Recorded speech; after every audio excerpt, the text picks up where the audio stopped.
Hello dear followers and friends, just a quick video. We're going to get straight to it. What to do when the Raymarine update fails, and this is what I did to fix it. Now just a very quick disclaimer, I'm not a Raymarine engineer. The purpose of the video is to show you what I did to solve our problems. Obviously I can't take any responsibility for the errors or your errors, or what you did to your own system. Okay, just before doing any work online or on the SIM card, is to back up your SIM card as per the instructions in the manual, just in case anything should go wrong. You have a good copy that you can go back to. From the main menu, click on Settings and go into the Settings menu. Click on Software Update, where you can see all the information about all the collected devices, where you can get more information about the products. Click on the Software Update button and then select Online. Click on the devices you want to update, Update selected, and then press Enter. As you can see here, I'm already downloading my selection. As you can see, an error has occurred while it's doing part of the download. I can go back to it later and just do the failed modules. I don't have to reinstall the whole entire thing. Online download. An error occurred with the Wi-Fi. This could be due to atmospherics or just a weak signal. In any case, click on Wi-Fi settings, select the Wi-Fi that you want, make sure you click connect, and it will go through a few bits. One will be authenticating, and then it should say saved. If it doesn't work, you can try again. Click connect. Once it's finished, it says saved. Press the round dot in the middle of the screen at the bottom, and then we can carry on.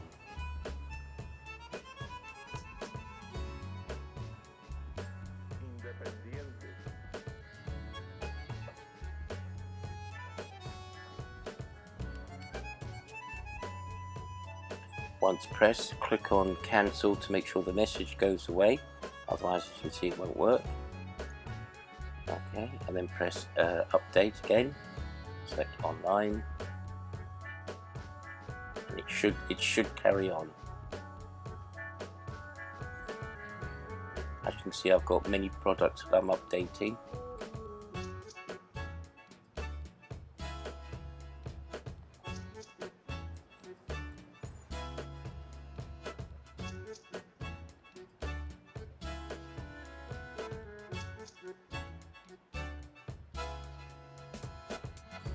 If the problem persists, just retry again. In our case, it's starting to download.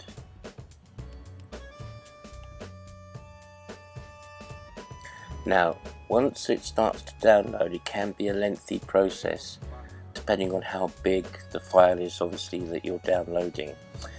Keep an eye on the downloading part, because you can mark down anything that actually fails. Once it's finished downloading, it's going to start the installing, and that should take some time as well, again depending on how big a file it is that you're actually downloading for all the options you've selected.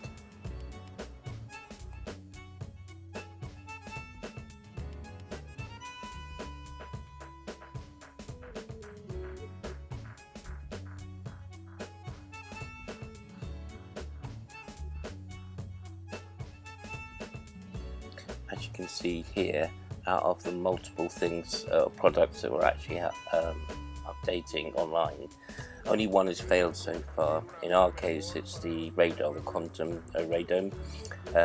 So we can come back to this later and just install that one part of it rather than the whole entire thing again. This will actually make the download go a lot quicker if we're just installing one item.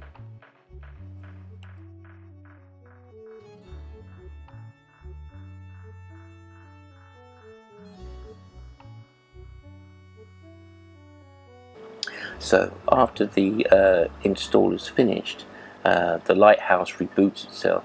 You can see our i70 is rebooting itself. Says no GPX fixed, obviously because the lighthouse from our chart plotter is updating, so you should expect that some devices may go off.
Well, although we couldn't see it on the screen, we knew that the quantum had failed from a previous step anyway.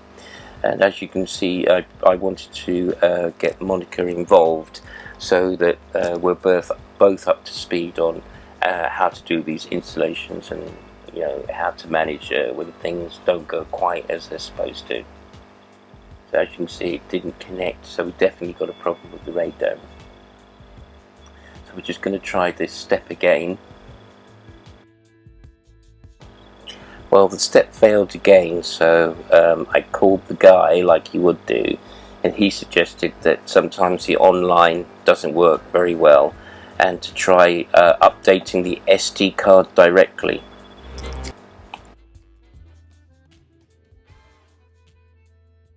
To update the SD card directly, click on My Data from the main menu, and then click on eject SD card. That's the safest way to do it without damaging any of the files.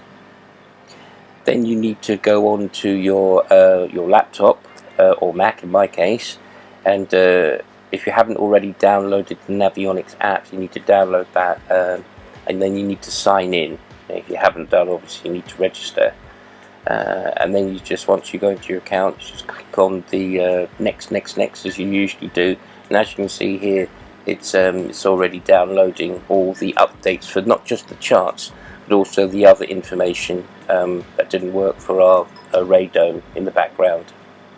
Once it's all done, don't forget to eject the card safely. Now, you may not have noticed this, but right at the beginning of the video we had version 4.8.164, and now that we've done this update, it's got to 4.9.167, so it's definitely updated.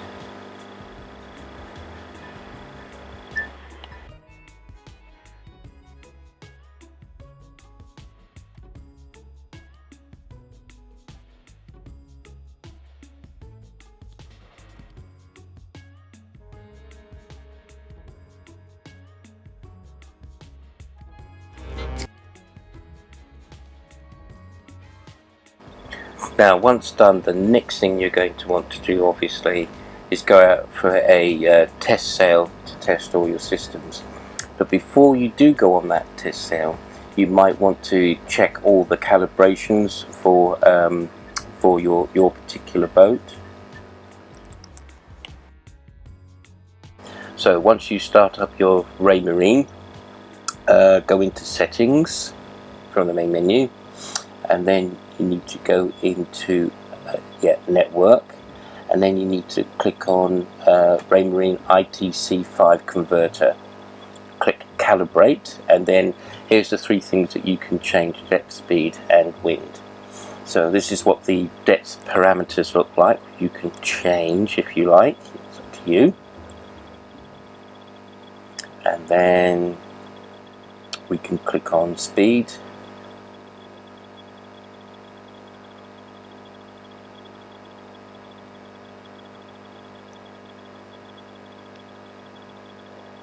and then last but not least, it's the wind.